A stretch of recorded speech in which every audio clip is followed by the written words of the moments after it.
Bonjour à toutes et à tous. Merci d'être venus avec nous participer à ce webinaire ce matin. Je suis Myriam Aizi, partenaire chez Juliette Sterwen. Je suis ravie de vous accueillir pour aborder un sujet qui nous tient particulièrement à cœur chez Juliette Sterwen, la diversité et l'inclusion, qui se traduit notamment chez nous dans la diversité de nos équipes, profil, parcours, nationalité. On en a plus de 15 aujourd'hui. Avant de commencer, peut-être quelques consignes pour utiliser l'outil GoToWebinar.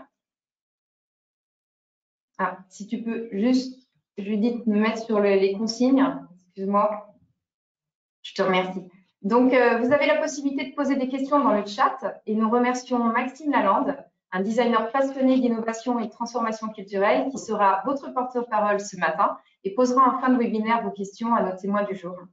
Si jamais vous n'entendiez pas, vous avez une petite flèche orange qui est cerclée là-haut. Vous cliquez dessus et il y a quelqu'un qui va prendre soin de vous pour vous reconnecter et vous mettre du son. Alors, pour ceux qui ne nous connaissent pas, quelques mots sur Juliette Sterwen. Tout d'abord, Juliette Sterwen, c'est la fusion de deux cabinets en 2015. Bernard Juillet, cabinet de recrutement de ressources humaines, et Sterwen, cabinet de stratégie en organisation, avec la volonté en fait d'accompagner les transformations en agissant à la fois sur les aspects métiers et dans le même temps sur les aspects humains. Donc, nous nous sommes organisés autour de 4 pôles qui combinent plus de 20 compétences, la partie business, la partie people, l'agilité et bien sûr le digital, qui sont des éléments essentiels aujourd'hui pour évoluer dans nos organisations. Alors, chez Juliette Sterwen, on a un ancrage très fort dans la recherche et développement, puisqu'on investit tous les ans 8% de notre chiffre d'affaires sur ces sujets, et ceci pour que nos accompagnements soient plus innovants et à forte valeur ajoutée. Et nous avons plutôt une belle croissance, puisque dans un contexte très particulier cette année, nous devrions avoir une croissance de 25 à 30%, avec un chiffre d'affaires qui devrait atteindre un peu plus de 80 millions d'euros. Et nous comptons 500 Justins et Justines très engagés auprès de nos clients. Voilà pour rapidement sur la présentation de Juliette Sterwen. Ce matin, nous avons le plaisir d'accueillir 3 personnes passionnées par leurs activités. Lauriane Le Chalony, directrice des ressources humaines du groupe EcoVadis, une agence de notation en développement durable. Mariam Katab, directrice générale de Mosaïque RH, cabinet de recrutement et de conseil en diversité. Et Laetitia Ademar, directrice chez Juliette Sterwen, en charge de la diversité et de l'inclusion dans les organisations.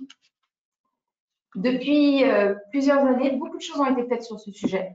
Mais malheureusement, il y a encore de nombreuses formes de discrimination qui existent sur les lieux de travail. Et compte tenu des enjeux sociaux et sociétaux qui sont présents aujourd'hui, nous voulions creuser un peu ce sujet et nous appuyer sur l'expertise et l'expérience de nos invités pour identifier des leviers, des idées qui vous permettraient de passer de la simple sensibilisation à l'action et pour faire, je l'espère, de la diversité une opportunité d'augmenter de façon durable la performance de nos entreprises.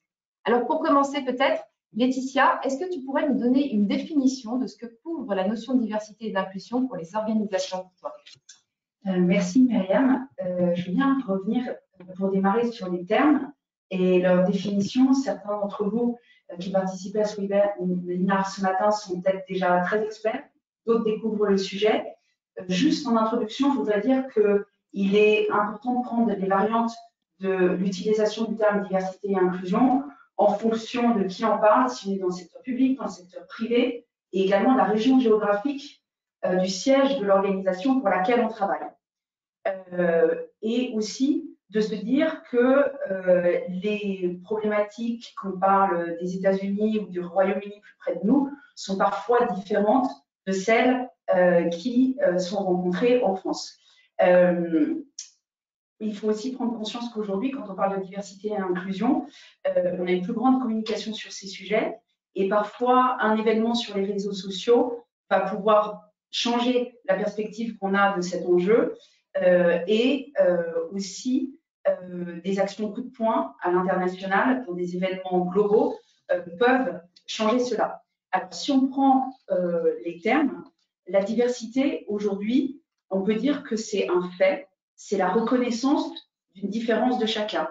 Par exemple, dans vos différentes entreprises ou même dans votre entourage, il y a par exemple une journée qui est consacrée par exemple à la journée de la femme ou des événements qui peuvent durer plusieurs jours sur l'accompagnement des collaborateurs en entreprise en situation de handicap. Donc, l'entreprise est composée de collaborateurs et certains ont des particularités qu'on va mettre en avant à un moment pour sensibiliser l'ensemble de l'organisation. Dans un deuxième temps, si on passe à l'inclusion, l'inclusion a une autre connotation, c'est vraiment le fait de travailler avec des personnes qui sont différentes, on le sait, mais on crée avant tout un collectif. Donc c'est la globalité, le collectif qui prime quand on parle d'inclusion. Quand on parle d'inclusion, il y a aussi une dimension d'engagement. Et ça, quand on parle d'inclusion, on veut aussi donner un sentiment d'appartenance à un groupe et de se dire que chacun peut s'exprimer de manière authentique, personnelle et être en sécurité. Donc voilà pour les deux distinctions qu'on peut avoir aujourd'hui dans un vocabulaire qui varie beaucoup entre diversité et inclusion. Et aujourd'hui, on voulait rajouter chez Julia Sterwan cette dimension d'équité qui apparaît de plus en plus. Typiquement, si vous allez dans des entreprises, sur les sites d'entreprises anglo-saxonnes, aujourd'hui, c'est l'équité qui va être le terme qui va être utilisé et cette notion de considérer équitablement tous les collaborateurs. Donc, si on peut parler de tendance, et on verra ce qu'en disent nos témoins, on est en train de passer de la diversité à l'inclusion à l'équité, diversité et inclusion. Et enfin, je voudrais juste donner aussi une dimension chiffrée, parce que c'est important. On dit qu'on parle de plus en plus de diversité et d'inclusion. Souvent, on dit que plus une équipe est diverse, plus elle est performante. C'est quelque chose qu'on pourra peut-être avoir dans vos questions et dans les témoignages des unes et des autres. Et enfin, de se dire qu'aujourd'hui, il y a de plus en plus on va dire, de responsables, de directeurs, de personnes en charge de la diversité, de l'inclusion et de l'équité dans les entreprises. Et je me permets juste de citer un chiffre qui est partagé par LinkedIn, qui justement peut remonter en fonction des fonctions sur le réseau, une augmentation de 67% du nombre de collaborateurs et d'employés en diversité et inclusion sur les 5 dernières années, sachant que là, on est sur la zone IAIE, donc Europe, Moyen-Orient, Afrique. Donc, on est sur cette partie-là, qui est celle qui nous concerne au plus près aujourd'hui, et de voir qu'il y a un nombre croissant d'engagement et de recrutement sur ces enjeux. Voilà. Et un petit point d'alerte que je me permets de faire et qui me tient à cœur, c'est aussi que souvent on dit le DNI, la DNI, la DAI, et souvent en utilisant des acronymes, on gâche un petit peu toute la substance de ce qu'il y a derrière. Donc, je vous inviterai, vous qui suivez ce webinaire, à être vigilant quand vous parlez de DNI, de dire peut-être diversité et inclusion et de voir la réaction chez votre interlocuteur. Voilà pour ce point introductif. Merci beaucoup Laetitia pour cette intro. Et du coup, Mariam et Lauriane, ça nous intéresserait que vous puissiez partager votre façon d'aborder le sujet et peut-être en profiter pour nous dire 2 mots sur vos entreprises. Mariam, nous connaissons Mosaïque RH pour son engagement dans la promotion de la diversité dans le recrutement. Pouvez-vous nous dire comment vous abordez ce sujet chez Mosaïque RH? Alors, je vais ouvrir mon micro. Bonjour à toutes et à tous. Merci pour cette invitation. Alors, en effet, Mosaïque RH, on travaille sur le sujet depuis maintenant 15 ans. Et on a démarré en travaillant spécifiquement sur la question de la diversité des origines, notamment des origines socio-culturelles et territoriales.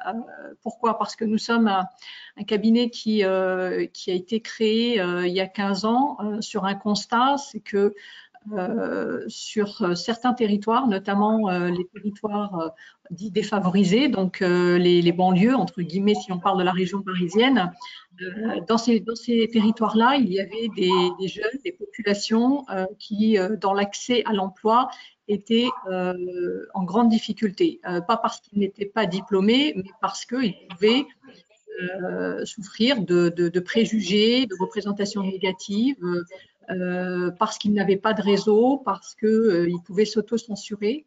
Et donc, le cabinet a été créé vraiment pour jeter des ponts entre ces candidats-là et les entreprises.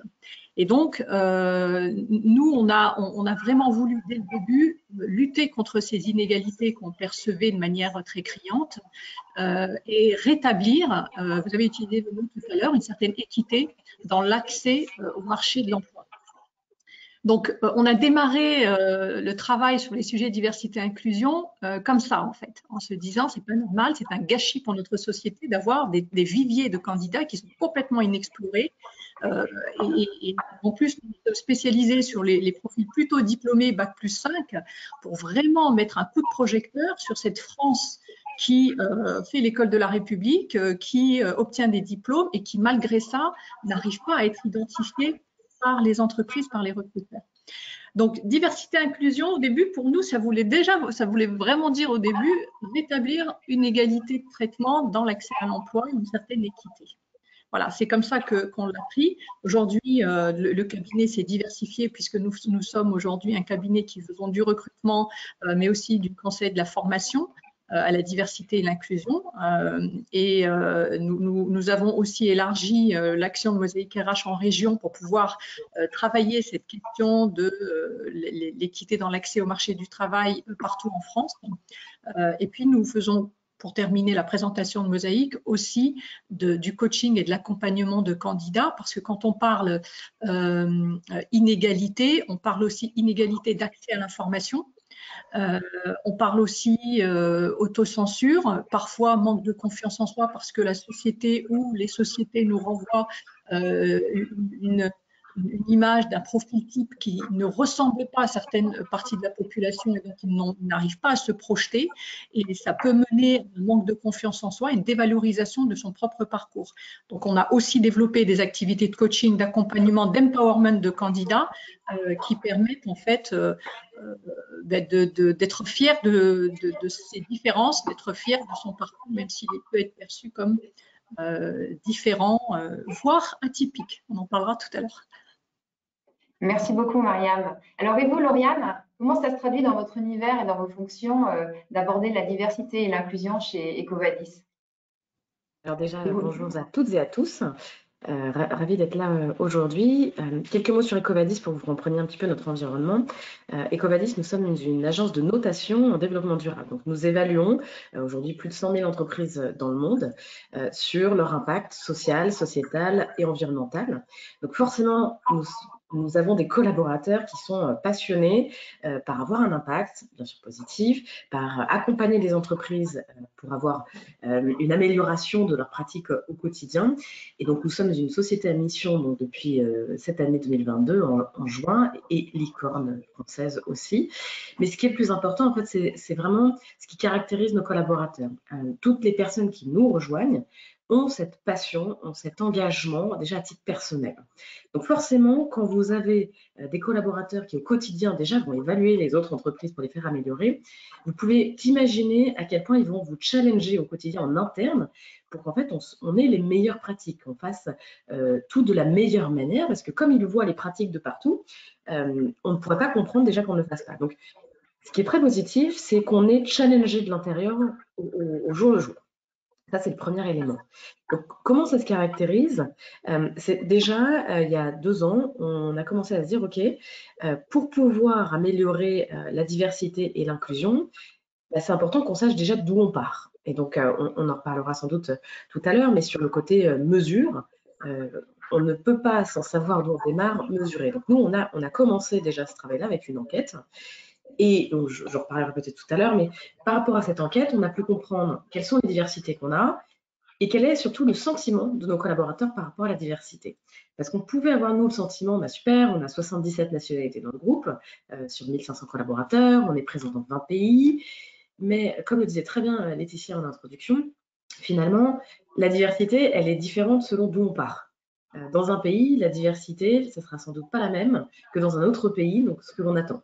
Et donc, ce que nous, on a vu, c'est peut-être on ne peut pas avoir qu'une stratégie un peu globale dans la gestion de la diversité, mais il faut avoir un tronc commun de comment on va structurer, comment on va avancer, mais avec des initiatives finalement locales, adaptées aux véritables besoins de la diversité. Et donc, on a, nous, au quotidien, une vraie passion pour ce sujet. Moi, c'est vrai que ça me porte parce qu'on voit des vraies améliorations. C'est-à-dire que toutes les richesses, comme disait Mariam, d'avoir des personnes d'environnements différents, d'expériences différentes, ça challenge tout le monde au quotidien et ça permet vraiment d'aller beaucoup plus loin et d'aller beaucoup plus loin ensemble. Comme le dit très bien l'expression, hein, on ne va jamais aussi loin que quand on est ensemble. Et je pense que ça, c'est vraiment ce qui caractérise le thème de la diversité et de l'inclusion. À partir du moment où on crée vraiment ce collectif, on va aller plus loin. Et donc, ce que nous, on a fait notamment, on a créé une commission donc, qui est sponsorisée par 2 membres du comité exécutif, dont moi-même et notre Chief Impact Officer, société à mission, donc forcément, on a un rôle dédié sur l'impact. Et donc, on a dans cette commission des sous-thèmes qui sont portés par nos collaborateurs. Parce que moi, par expérience, de ce que j'ai pu voir dans pas mal de sociétés, c'est quand ça vient trop du haut, finalement, on se limite beaucoup dans les actions, dans les idées, dans où est-ce qu'on veut aller, alors que quand on laisse vraiment beaucoup plus d'autonomie aux collaborateurs, ils vous surprennent. Je peux vous donner un exemple. Donc, on a donc créé cette task force, comme on l'appelle, diversité et inclusion, qui est séparée en 5 sous-task force qui sont managés par 5 collaborateurs à chaque fois. Ces collaborateurs, ils ont été élus par l'ensemble des collaborateurs, considérés comme représentatifs de la problématique qu'ils vont amener et surtout représentatifs de l'ensemble des régions du groupe pour que toutes les paroles soient portées. Donc, on en a un qui est dédié donc sur LGBT+, qui s'appelle Rainbow Vadis, Ivy Medley, qui est sur la partie culture, différences culturelles, Women sur l'équité homme-femme, voilà, etc. Donc, on va à EcoCare, qui va travailler plus sur le côté handicap et longue maladie. Et j'en ai oublié une, je ne sais pas laquelle actuellement, mais c'est nos collaborateurs qui vont la porter. Et je me souviens un jour, donc un des groupes des collaborateurs m'a appelé en me disant voilà, on voudrait créer une bibliothèque humaine parce qu'on considère que ça va être une bonne manière d'échanger des situations qu'on a vécues.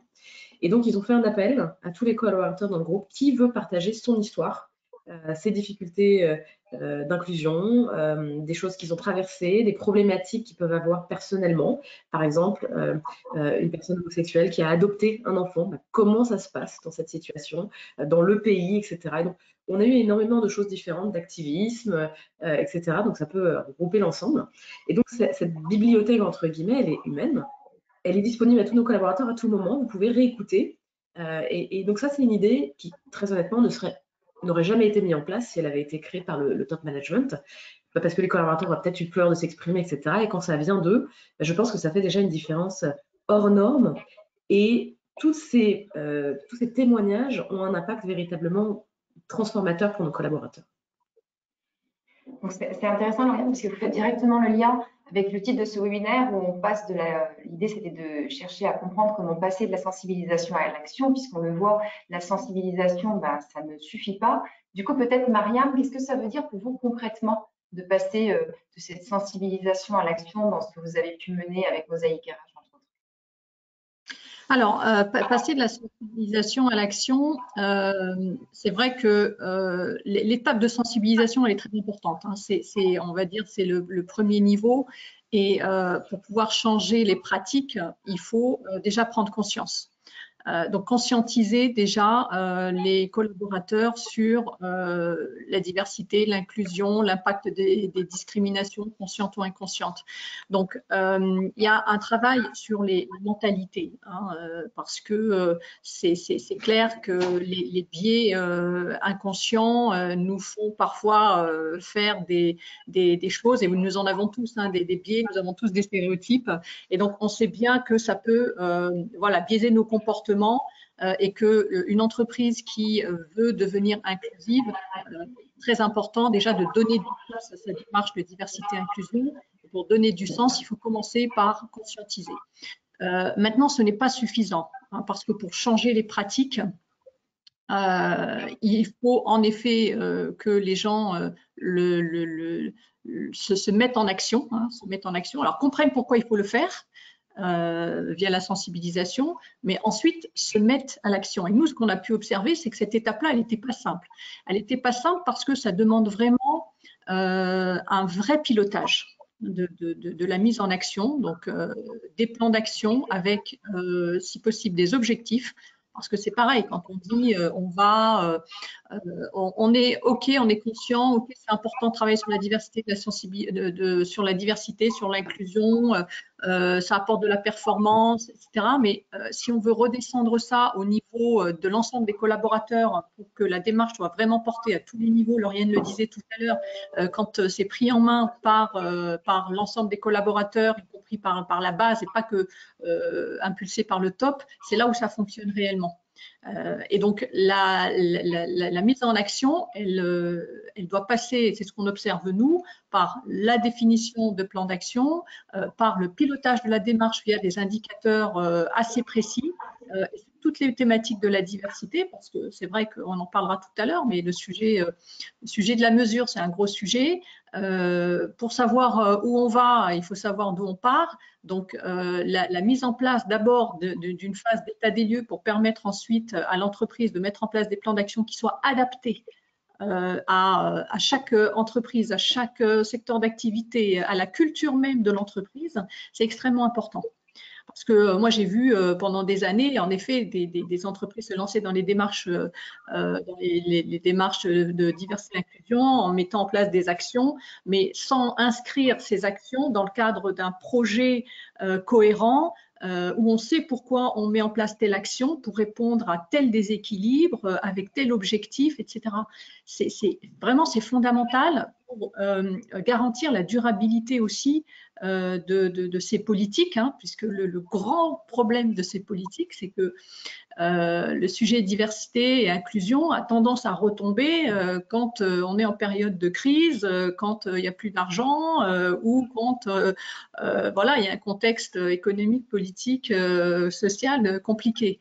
Donc, si on veut le faire durer, il faut que non seulement les collaborateurs soient convaincus de le faire, mais soient aussi outillés et guidés pour pouvoir agir. On le voit souvent, c'est souvent les managers qui nous renvoient cette difficulté-là de dire, et notamment on le voit en formation, oui, ben, c'est très bien, moi j'ai envie d'agir, mais alors je commence par quoi? Comment je fais? Et c'est des questions très très concrètes. OK, je veux changer mon recrutement, je veux changer ma manière de faire, mais ils sont où les candidats en fait? Je les trouve où? Il est où mon vivier si je veux recruter différemment? Et donc là, si on ne pense pas le sujet dans sa globalité, en revoyant l'ensemble des processus RH, en identifiant les freins, les leviers et en outillant à chaque fois sur chaque thématique l'ensemble des collaborateurs, la mise en action va être très difficile. On va rester sur voilà, des petites actions à droite, à gauche, portées par les chief diversity managers et qui ne vont pas forcément ruisseler dans l'organisation avec un impact important. Donc voilà, pour moi en tout cas, la mise en place de plans d'action, de moyens aussi, de moyens parce que moi, j'ai vu aussi beaucoup de DRH ou de diversité, de responsables diversité travailler sans moyens financiers, moyens humains. Et ça aussi, ça freine la mise en action parce que quand on dit passer de la sensibilisation à l'action, si on veut vraiment travailler le sujet en profondeur, ça demande une vraie transformation interne. Parce qu'en général, ce qu'on voit dans les diagnostics internes, c'est que c'est pas juste un sujet de volonté de rendre l'entreprise inclusive. C'est parce que les processus jusqu'à présent n'étaient pas adaptés pour que l'entreprise puisse vraiment être inclusive naturellement. C'est parce que la politique de recrutement telle qu'elle a été pensée, parce que la politique de promotion interne, parce que la politique de rémunération, parce que tous ces sujets-là, RH, managériaux, n'ont pas forcément été adaptés pour pouvoir être le plus inclusif possible et peuvent produire des inégalités. C'est ce qu'on voit dans les diagnostics internes qu'on peut faire.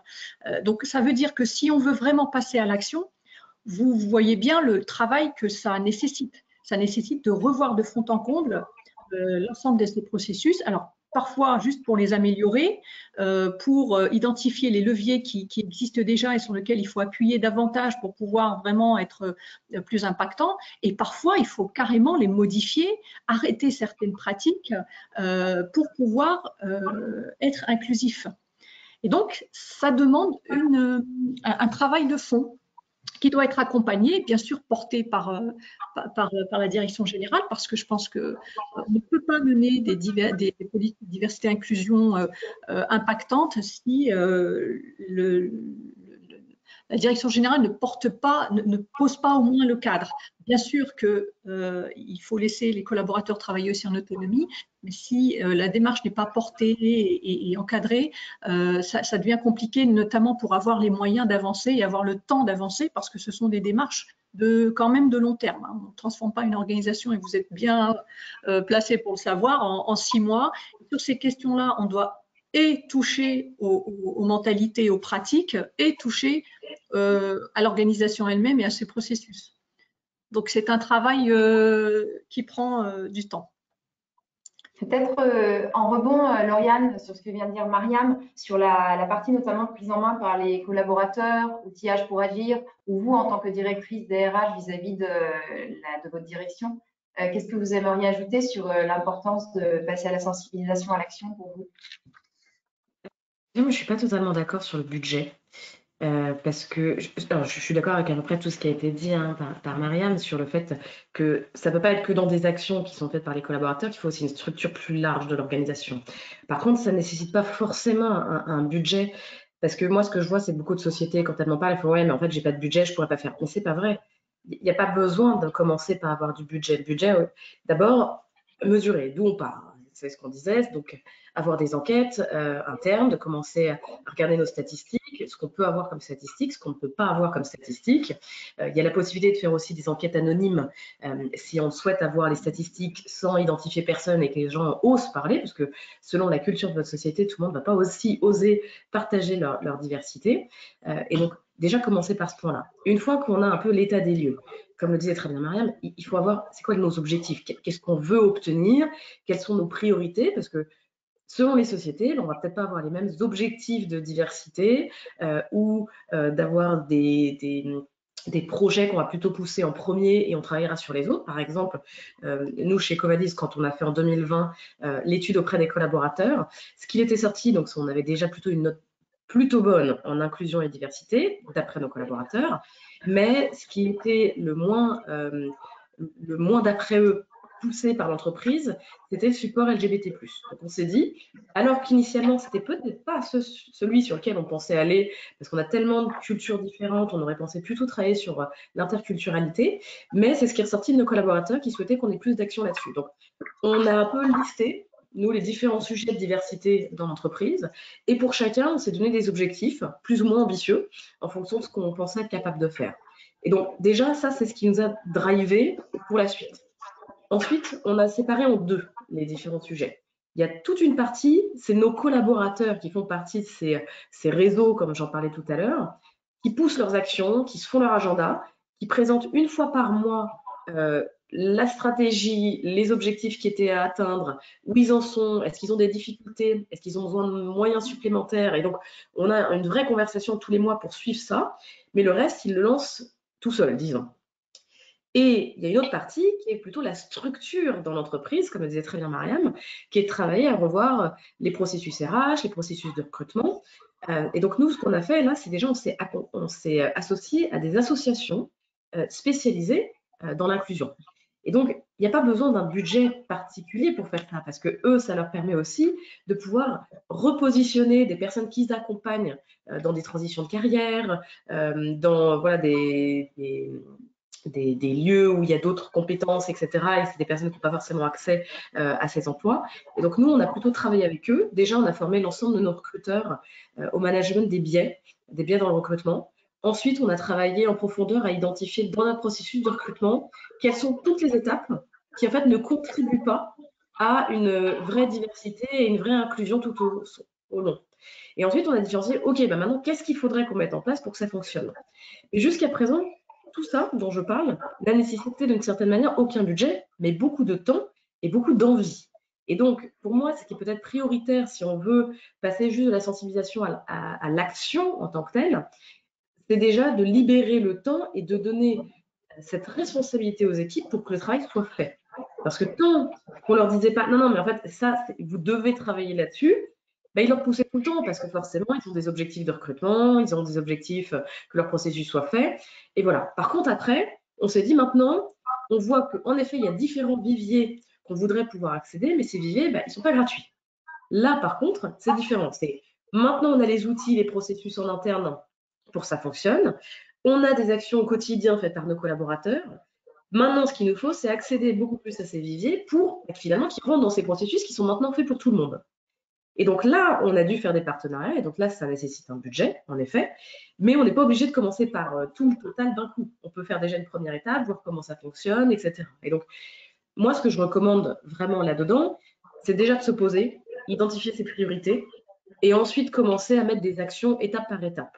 Mais ne pas se bloquer sur un besoin de budget, un besoin autre, parce que je pense qu'en fait, c'est le premier élément, surtout dans une fonction RH, c'est très bien qu'on est un centre de coût, on n'est pas une fonction qui tout de suite rapporte de la valeur, alors que finalement, ça rapporte énormément derrière. Et donc, je pense qu'il faut d'abord avoir des actions qui prouvent que ça va dans la bonne direction pour ensuite pouvoir libérer ce budget additionnel. Alors, pardon. Juste pour rebondir par rapport à ce que dit Lauriane sur la question du budget, tout dépend de la taille de l'entreprise, tout dépend de son plan d'action, mais le budget, en effet, on ne parle pas de budget énorme, surtout si l'entreprise est de taille moyenne. Je dis juste que, notamment, ne serait-ce que pour mettre en place des formations, ça demande un budget formation. Donc, il ne faut pas se dire... parce que j'ai vu trop d'entreprises en fait me dire en effet, ben, j'ai pas de budget donc je ne fais pas parce que j'ai pas les moyens, parce que j'ai pas de ressources pour pouvoir me trier les candidatures différemment, parce que je peux même pas recruter une personne supplémentaire dans mon organisation qui va me mettre en place des partenariats innovants avec des associations pour pouvoir diversifier mon sourcing, etc. Donc ça peut être un petit budget, mais je pense que dans la prise de conscience, notamment des dirigeants, c'est un message quand même qui est important de dire si on place l'inclusion à un niveau stratégique parce qu'on y croit et parce qu'on pense que c'est porteur de valeur ajoutée pour l'organisation, eh ben, il faut aussi lui donner les moyens d'exister parce que quand je dis du budget, c'est aussi du budget temps. Les collaborateurs qui vont passer du temps sur ces questions-là, il faut qu'ils se sentent aussi autorisés à le faire et donc il faut qu'ils puissent avoir la bande passante pour le faire correctement et en tirer le meilleur pour l'organisation et pour eux-mêmes. Donc, c'est de ça dont je parle. Et moi, pour moi, vraiment, c'est extrêmement important que ce sujet-là ne soit pas un dossier parmi un autre sur lequel on met quelqu'un, mais en lui laissant très très peu de moyens de faire quoi que ce soit, parce que c'est extrêmement frustrant, étant donné, on est tous là des gens qui croyons à ce sujet-là et qui pensons vraiment que c'est porteur de plein de choses, plus que de performances économiques, mais des performances sociales aussi, et que le fait de se dire on n'a même pas du moyen pour mettre en place ne serait-ce que des formations pour des collaborateurs, ça peut freiner la démarche. Voilà, justement, sur la démarche, pour rebondir sur ce que vous disiez, il y a une intention en cohérence avec la culture d'entreprise, un plan d'action bien établi, une forte volonté, une sensibilisation et de la formation. Et vous l'avez évoqué à plusieurs reprises depuis qu'on a commencé, mais beaucoup dans nos échanges, la mesure, cette fameuse mesure. Donc peut-être, Lauriane, en quoi c'est fondateur pour vous de pratiquer ces mesures? Et ce qui pourrait peut-être aussi intéresser nos auditeurs, c'est comment faites-vous? Vous l'avez un petit peu évoqué rapidement tout à l'heure, sachant que légalement, il y a des pays où on ne peut pas collecter toutes les données qui nous sembleraient utiles pour faire avancer les démarches. Donc, comment faites-vous? En effet, des pays comme les États-Unis, avoir voilà, les différentes races, comme ils disent, les religions, etc., c'est hyper standard. Oui, dans un pays comme la France, c'est pas des éléments qu'on a. Donc, déjà, pour moi, la première étape, c'est de mesurer ce que vous avez le droit de mesurer dans le pays où vous êtes. La deuxième étape, c'est si vous voulez aller plus loin et finalement que les collaborateurs puissent partager réellement leurs différentes diversités, c'est travailler sur des questionnaires anonymes. Donc ça, c'est des bonnes pratiques qui se font. Donc c'est vraiment avoir un vrai questionnaire, et généralement plutôt externe, plutôt qu'interne pour la confiance, ou leur poser des questions, voilà, c'est vos préférences sexuelles, etc. Donc ça peut paraître intrusif, mais bien entendu, c'est à eux de décider uniquement s'ils souhaitent répondre, qu'il n'y aura pas de statistiques voilà, partagées ou autres, qu'on ne peut pas identifier dans quelle équipe ils sont, etc. Mais ces éléments-là, c'est ce qui va permettre de mieux comprendre finalement votre vraie population et ce que vous saviez déjà et ce que vous ne saviez pas. Parce que voir en fait ce que vous saviez déjà versus ce que vous ne saviez pas du tout, c'est aussi ce qui va vous aider à vous rendre compte à quel point finalement les collaborateurs peuvent vraiment être qui ils sont ou qui elles sont directement dans l'entreprise. Et nous, ça c'est quelque chose qu'on a trouvé assez important, c'est qu'on veut que les gens puissent ouvertement, s'ils le souhaitent, bien sûr, partager leurs problématiques, etc. Et je vais donner un exemple. On avait partagé à l'ensemble de nos collaborateurs voilà, les projets qu'on avait sur la partie diversité et inclusion, ce qu'on avait déjà mis en place, des problématiques qu'on avait du mal à résoudre pour si certains avaient des idées. Et moi, j'avais partagé directement voilà, une de mes diversités directement auprès des collaborateurs. Ce qui était fou, c'est qu'en fait, de juste partager quelque chose comme ça, j'ai reçu énormément de messages de collaborateurs en individuel après, en disant « Super, c'est la première société où je vais oser dire que moi j'ai telle maladie. » Voilà. Ou dire bah, « J'ai telle problématique, etc. etc. » Et en fait, c'est aussi par l'exemple, comme le disait très bien Mariam, qu'on arrive en fait aussi à faire avancer et inclure beaucoup plus les différentes personnes dans les démarches. Et donc, l'action, elle passe aussi par ça. C'est-à-dire que mesurer, ça va vous permettre de savoir d'où vous partez, mais ça va vous permettre aussi d'axer des actions spécifiques par rapport aux véritables besoins ou priorités de vos collaborateurs, et donc ensuite qu'ils se sentent pris en compte pour aussi partager leurs expériences, leurs envies, des idées que eux pourraient avoir. Et donc notamment, nous, on avait donc une collaboratrice qui a fait donc son changement de genre et donc qui nous disait voilà, je vais traverser cette expérience qui n'est pas facile dans un pays où c'est en plus illégal, mais je sens que chez EcoVadis, je peux partager ça. Mais par contre, je ne suis pas sûre que tous les collaborateurs soient capables de comprendre ce par quoi je vais passer. Alors, est-ce que vous pourriez m'accompagner pour qu'on fasse une sensibilisation aux collaborateurs, répondre aux questions standards sur ce que c'est voilà, de ce changement, qu'est-ce que ça implique, etc. Et donc, on a travaillé avec elle sur plusieurs mois. Elle a présenté à l'ensemble des collaborateurs.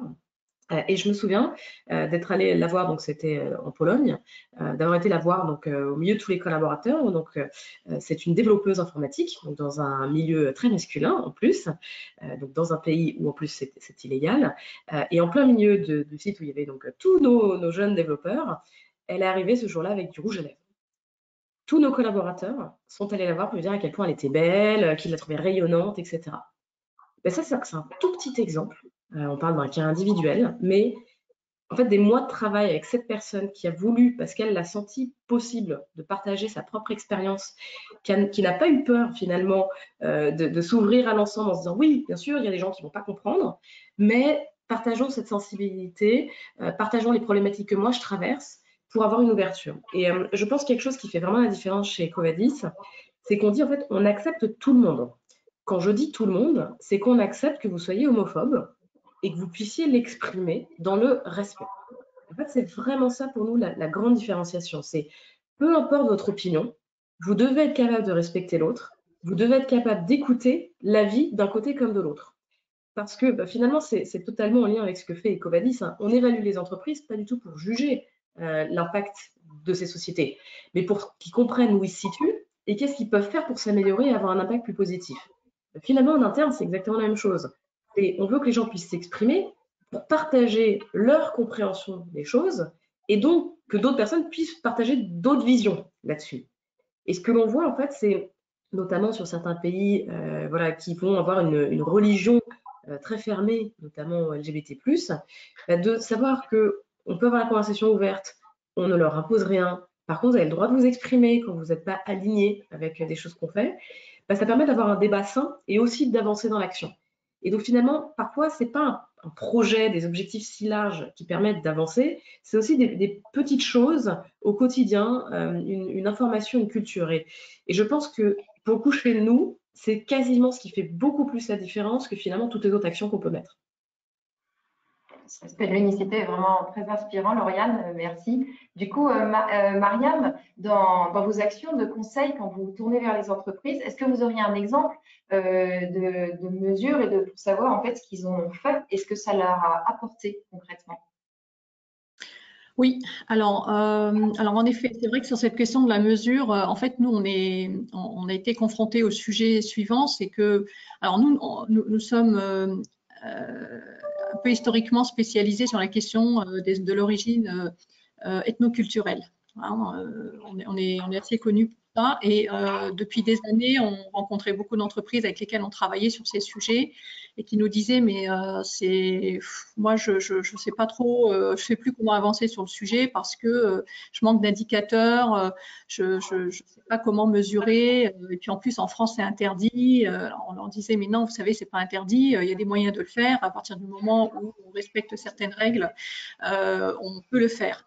Et donc, on a fini par lancer notre offre de diagnostic et de baromètre interne diversité-inclusion qui englobe cette question de la mesure de la diversité culturelle pour répondre d'abord à certains de nos clients qui voulaient qu'on avance un petit peu plus sur le sujet. Et c'est vrai qu'il y a un changement culturel qui est en train de se mettre en place en France, qui a été beaucoup boosté suite à l'affaire George Floyd. Nous, on a été assaillis par beaucoup d'entreprises, notamment filiales de maisons mères américaines qui avaient été un peu challengées par leur maison mère sur le sujet de la mesure de la diversité des origines, parce que les Américains ne comprenaient pas qu'en France, en fait, les RH n'aient pas d'indicateur sur ce sujet-là. Et donc, on a été sollicité il y a 2 ans sur ce sujet. Et c'est vrai que, on l'a dit tout à l'heure, beaucoup d'entre eux ont des intuitions en se disant je sens que je ne suis pas assez représentative de telle et telle diversité, je sens que, mais ça reste de l'intuition. La démarche de mesure leur permet d'objectiver ça. C'est ce qu'ils nous disent. Hein. C'est OK, j'avais l'intuition que maintenant, après avoir fait cette mesure, j'ai les chiffres en fait. J'ai les chiffres et je peux voir quels sont les déséquilibres. Alors notamment, ce qu'on voit souvent, c'est la révélation du plafond de verre de manière assez nette. Donc certaines diversités qui n'arrivent pas à évoluer autant que les autres. Donc, il y a vraiment un manque d'équité dans certains processus. On peut voir aussi des disparités, alors chez certains de nos clients qui ont vu aussi des disparités entre leurs sites, des déséquilibres, donc notamment région parisienne versus province, où là, pareil, la représentation de la diversité, elle est assez déséquilibrée entre province et Paris. Sur la question aussi des diplômes, c'est un vrai sujet en France parce que c'est vrai qu'en France, on tient beaucoup aux diplômes, notamment le diplôme Bac+5 et le diplôme école de commerce. Et beaucoup de nos entreprises, alors notamment, on a beaucoup travaillé avec certains secteurs, de la finance, du fonds d'investissement, où voilà, ce sont des secteurs d'activité qui ont déjà un peu cette réputation d'être assez exigeants, assez élitistes, notamment sur cette question des diplômes. Et donc, notre client, voilà, quand on sortit des chiffres et qu'il voit que plus de 80% de ces recrues sont issus de ces écoles, il en avait l'intuition, mais maintenant, il a eu le chiffre. Voilà, il a eu le chiffre et là, bon, ben, je veux dire, c'est assez quand même parlant et ça fait vraiment prendre conscience. Parfois, ça peut provoquer un peu des électrochocs sur la mise en lumière comme ça de gros déséquilibres dans les effectifs. Et donc, on a eu aussi, parce que dans la mesure, il y a la mesure quantitative, mais il y a aussi la mesure qualitative avec les questionnaires de perception. Et notamment, on pose la question aux personnes, alors, comme l'a dit Lauriane, on leur demande de s'auto-déclarer comme appartenant à telle et telle diversité. Et ensuite, on pose un certain nombre de questions sur l'inclusion. Voilà, est-ce qu'ils se sentent inclus? Est-ce qu'ils ont déjà caché une partie de leur identité dans le cadre de leur travail? Est-ce que c'est arrivé dans le cadre du recrutement, de l'évolution de carrière? Dans quelle situation? Et là, pour un des clients, par exemple, on a relevé un sentiment d'inclusion beaucoup plus bas que la moyenne chez deux groupes sociaux différents. Donc, les femmes, puis deux, les personnes qui se sont déclarées comme appartenant à la diversité ethnoculturelle. Ce qui a donné lieu ensuite pour le client, alors déjà prise de conscience, en fait, on peut avoir certaines populations qui se sentent beaucoup moins inclus dans l'entreprise, malgré l'engagement de l'entreprise sur ces questions-là, malgré un certain nombre d'actions mises en place. Et deux, ça a provoqué aussi, on parlait de l'action, la mise en place d'un groupe de travail alors ouvert à tous, mais spécifiquement sur l'inclusion des diversités, sur la question des femmes, de l'égalité professionnelle et sur la question ethnoculturelle. Ce qui a permis en fait l'ouverture de dialogue entre les collaborateurs eux-mêmes et certains découvraient que leurs collègues ne se sentaient pas bien, avec leur identité dans l'entreprise, qui n'arrivaient pas à exprimer une partie de leur identité. Donc ça, c'était très intéressant en termes de communication intercollègues pour aussi parler des sujets, parce que vous avez dans certaines entreprises, certaines activités, parfois des tabous autour de certaines questions. On n'ose pas en parler, on n'ose pas aborder le sujet, on ne sait parfois pas comment définir le sujet. Et donc, c'est important, et ce qui a été le cas avec ce client-là, c'est déjà d'ouvrir un espace de parole, un espace de dialogue entre collègues pour pouvoir poser ces sujets-là, parler aussi de ses propres situations. Et commencer à amorcer ensuite un travail de mise en place d'actions et d'objectifs sur la thématique ethnoculturelle et sur la promotion des femmes dans cette organisation pour pouvoir trouver des solutions, mais avec les collaborateurs. Il fallait passer par cette étape déjà d'identification de ces freins-là et de cette problématique-là, et ensuite la phase un peu dialogue, échange avec les collaborateurs pour pouvoir passer ensuite à l'action et mettre en place, Lauriane le disait tout à l'heure, et ça c'est vraiment important, des actions qui correspondent vraiment, qui sont adaptées à l'organisation, qui sont adaptées au contexte, à la situation. Et ça, je pense que c'est très important. Alors après, dans le cadre de la mesure, c'est une démarche qui a encore besoin d'être communiquée. Nous avons encore besoin de faire en France beaucoup de pédagogie sur le sujet, parce que beaucoup d'entreprises pensent encore que c'est interdit. Donc, il y a une confusion entre la statistique ethnique, en effet, est interdite en France. Vous ne pouvez pas tenir un fichier nominatif avec des catégories et classer les gens en fonction des catégories. Ça, c'est interdit en France, que ce soit l'entreprise comme un tiers, un intermédiaire. Nous, en tant qu'intermédiaire, il nous est aussi interdit de le faire. En revanche, vous pouvez, sous couvert d'anonymat, avec le consentement de la personne, faire passer des questionnaires. Donc, il existe des outils, mais voilà, tout le monde ne le sait pas. Donc, beaucoup de pédagogie. Et puis après, culturellement, en France, on n'a pas l'habitude de mesurer certaines choses ou de poser certaines questions directement. Voilà. Donc, moi, je suis confrontée avec beaucoup de dirigeants à une grosse négociation au mot près quand on travaille sur les questionnaires.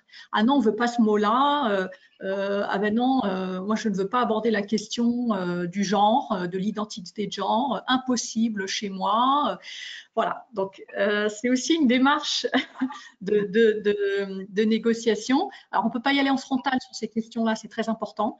Ça doit rester quand même une démarche concertée entre le tiers de confiance et l'entreprise qui veut faire passer ce questionnaire, parce que ces questionnaires-là, Lauriane a dû le vivre aussi. Quand on les envoie, c'est toute une démarche de communication en amont, pendant et après.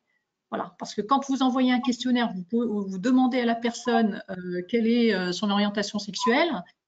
Bon, ben, elle n'a pas beaucoup l'habitude de recevoir ce type de questionnaire dans le cadre professionnel. Voilà. Donc ça s'accompagne. Le bilan qu'on fait nous aujourd'hui avec les questionnaires qu'on a déjà envoyés, c'est que les gens sont contents quand même qu'à un moment donné, on parle de ce sujet, qu'on leur pose cette question, et parfois même les gens nous disent ah, bah, allez donc, on a mis du temps. Je veux répondre à ces questions et j'ai besoin de m'exprimer sur ces questions-là. Mais souvent, il y a peut-être parfois une crainte de la direction, des équipes com, des équipes RH sur la manière dont le questionnaire va être perçu, va être pris par les collaborateurs. Voilà. Donc c'est pour ça que ça demande quand même un travail de communication, de pédagogie en amont, et les partenaires sociaux peuvent d'ailleurs être des alliés dans cette démarche-là pour pouvoir porter ce sujet, et même les collaborateurs, parce que les entreprises qui avaient des groupes de travail diversité, inclusion en interne ont travaillé le questionnaire avec ce groupe de travail. Voilà, les ont fait participer pour vraiment que tout le monde soit à l'aise sur les questions et qu'on ait un maximum de taux de retour. Et peut-être aussi qu'il y a une différence parfois générationnelle, parce que selon les différentes générations qu'a une entreprise, certains sujets vont être plus ou moins compliqués à aborder. Et nous, c'est vrai qu'on est une entreprise finalement plutôt jeune, et donc certains sujets sont finalement très faciles à poser comme question, mais je vois voilà, sur d'autres sociétés que j'accompagne, c'est pas du tout les mêmes problématiques. Donc, Mariam le disait bien, il faut identifier qu'est-ce qui va passer et quel est le type de communication, et peut-être le faire par étapes. Se dire si cette partie d'orientation sexuelle est compliquée au début, commençons déjà par le reste, et ça pourra très bien venir après pour continuer. Il faut mieux faire des petits pas plutôt qu'essayer un grand et se prendre un mur. Exactement. Alors, c'est passionnant. Malheureusement, il est déjà 9h52. J'avais d'autres questions, mais peut-être pour conclure, je vais essayer d'en faire une un petit peu regroupée. Avant de nous quitter, si vous aviez un conseil en une phrase pour celles et ceux qui se lancent dans un programme et de diversité et d'inclusion, quel serait-il et quelles sont les qualités qui vous paraissent nécessaires pour réussir? Voilà, je vais donner la parole à chacune pour y répondre. Je vais commencer par Laetitia, qui du coup, j'ai pas eu le temps d'interroger comme je le souhaitais. Écoute, merci Mariam. Je pense que nous, chez JS, on est un cabinet qui a à la fois une multiplicité d'expertise et on est assez généraliste et pragmatique. Donc sur cet enjeu, on a la chance de pouvoir travailler vraiment en co-construction avec nos clients, et dans les outils, je veux dire, qu'on nous demande d'utiliser, souvent on arrive avec l'idée qu'on n'a pas trop de budget et qu'est-ce qu'on pourrait faire pour travailler sur cet enjeu à la fois métier et posture de transformation.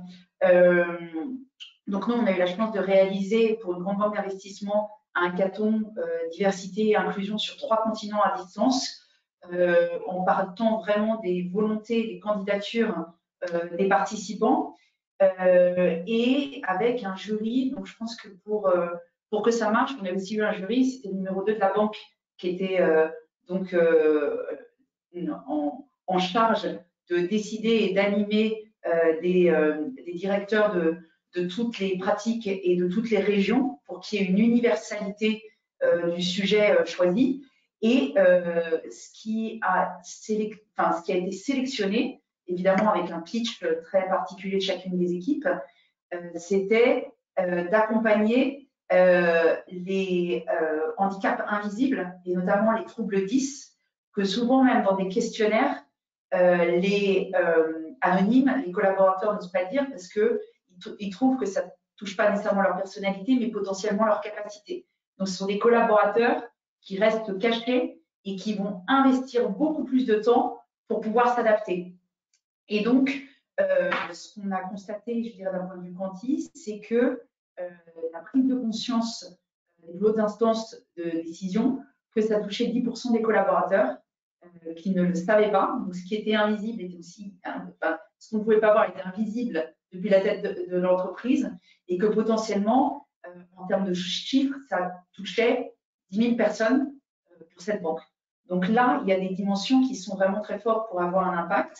Et puis juste un deuxième exemple rapidement, aussi dans les enjeux, on parle beaucoup de sièges et de politique, mais on a aussi eu des demandes de retail pour voir en France comment dans des marques très prestigieuses, des collaborateurs et des collaboratrices peuvent être victimes en surface de vente de la part de clients, aussi bien français qu'internationaux, d'une discrimination qui est d'une violence incroyable, sauf qu'on doit représenter la marque et que qu'est-ce qu'on fait quand on est dans un magasin, on ne peut pas se précipiter dans un bureau, on ne peut pas parce que sinon on est en abandon de poste.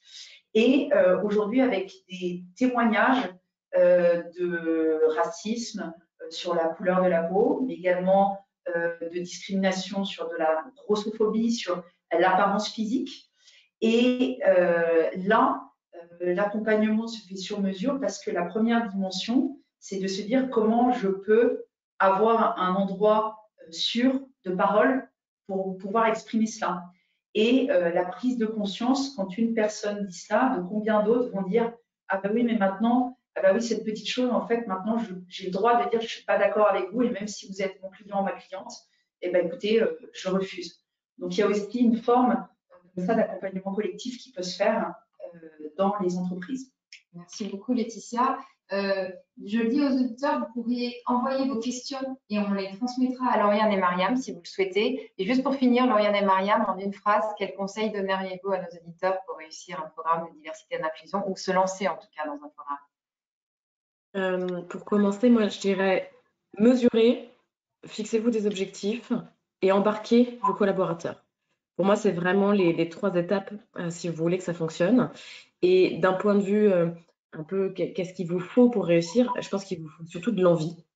Et finalement, si vous avez l'envie, vous allez réussir à faire plein de choses. Et donc, il ne faut pas se décourager. C'est pas toujours facile, hein, bien sûr, mais c'est comme tout projet que vous voulez lancer. Je pense garder voilà, votre énergie, votre motivation et allez-y. Et même quand il y a des murs, finalement, parce que vous en rencontrerez tout le temps dans vos différentes entreprises, ce qui est plutôt normal, c'est continuer. Continuer. Et finalement, c'est peut-être en défonçant les murs qu'on arrive à faire bouger plus de choses. Merci, Lauriane. Mariam? Moi, j'ai envie de dire, on ne naît pas inclusif, on le devient. Donc, je pense que en disant ça, ce que je veux dire, c'est que l'inclusion, c'est une dynamique, hein, donc c'est une démarche qu'on met en place sur le long terme. Donc, il faut juste commencer. Je pense que mon conseil, c'est il faut oser commencer. C'est vraiment, je pense que c'est le premier pas qui est peut-être un peu plus dur parce qu'on se demande est-ce qu'on peut le faire, est-ce qu'on attend de le faire, est-ce qu'on a le budget de le faire. Non, il faut commencer à un moment. Et deux, moi j'ai aussi un conseil important à donner, c'est donner du sens. C'est important que les collaborateurs comprennent pourquoi vous faites ça. Pourquoi vous lancez une démarche? Moi, c'est la première question que je pose quand une entreprise me dit j'ai envie de travailler sur une diversité et l'inclusion. Pourquoi? En fait, quel sens vous-même vous mettez derrière? Parce que si les collaborateurs ne comprennent pas pourquoi vous avez envie de travailler sur le sujet, s'ils ont l'impression que c'est juste un effet de mode, peut-être que vous aurez plus de mal à vraiment mettre en place des sujets, à les embarquer. Donc, c'est important de passer un petit peu de temps au démarrage à expliquer pourquoi vous faites ça, pourquoi c'est important pour l'organisation et pourquoi vous avez besoin d'eux. Voilà. Et puis ensuite, je souscris à tout ce que vient de dire Lauriane sur la mesure, sur les étapes et les outils. Alors, merci beaucoup, Mariam. Je ne sais pas si Maxime, tu nous entends, s'il y avait des questions. Tu nous entends? Oui, en 2 minutes, justement, il y a eu quelques questions, notamment sur ces fameux questionnaires anonymes dont vous avez parlé. Est-ce que vous pouvez partager des ordres de grandeur, un peu de taux de réponse que vous obtenez à ces fameux questionnaires? Chez moi, on est autour de 79% sur tous les questionnaires qu'on envoie, peu importe ce que c'est, mais c'est généralement plutôt haut. Donc, Mariam aura peut-être d'autres stats plus représentatives. Alors moi, c'est variable. Sur la question, sur les baromètres, donc les questionnaires, on est entre 40 et 80%. Donc, tout dépend de la taille de l'entreprise et tout dépend beaucoup aussi de la communication qui est mise en place autour de ce questionnaire. Mais voilà, donc ça peut être vraiment très, très, très, très bon. 40% dans des organisations à 10 000 collaborateurs. Bon, ça fait quand même pas mal, plus de 3 000 collaborateurs qui répondent quand même, mais plus c'est gros et plus vous voyez que c'est lourd à mettre en place. Voilà. Pour une première, hein, pour un premier questionnaire, hein, c'est-à-dire que pour des entreprises qui n'ont jamais fait ce type de questionnaire. Ok. Et donc, on a toujours sur ces questionnaires, hein, les participants se posent la question si c'est possible d'avoir des questionnaires justement type un peu à mettre à disposition à la fin de ce webinaire pour, je pense, les inspirer un peu. Ça pourrait être pas mal. Et après, voilà. Peut-être juste au tout début, parce que c'était une toute première question, mais je crois que Lauriane est partie. Ouais, il est déjà 10 heures. Ce qu'on peut peut-être faire, si vous êtes OK, c'est qu'on va transmettre vos questions à Mariam et Lauriane. On est désolé, on a un tout petit peu dépassé. Le sujet était passionnant. Pour information, on remercie Lauriane, elle ne nous entend plus, qui est malade et qui ne travaille pas aujourd'hui, qui a accepté d'être avec nous. Et un grand merci à Mariam et Laetitia et Maxime d'avoir participé. J'espère que vous avez pu apprendre des choses, découvrir des choses. Et n'hésitez pas à continuer à échanger et on relaiera vos questions. Un grand merci pour votre participation. À bientôt. Merci. Merci beaucoup. Au revoir.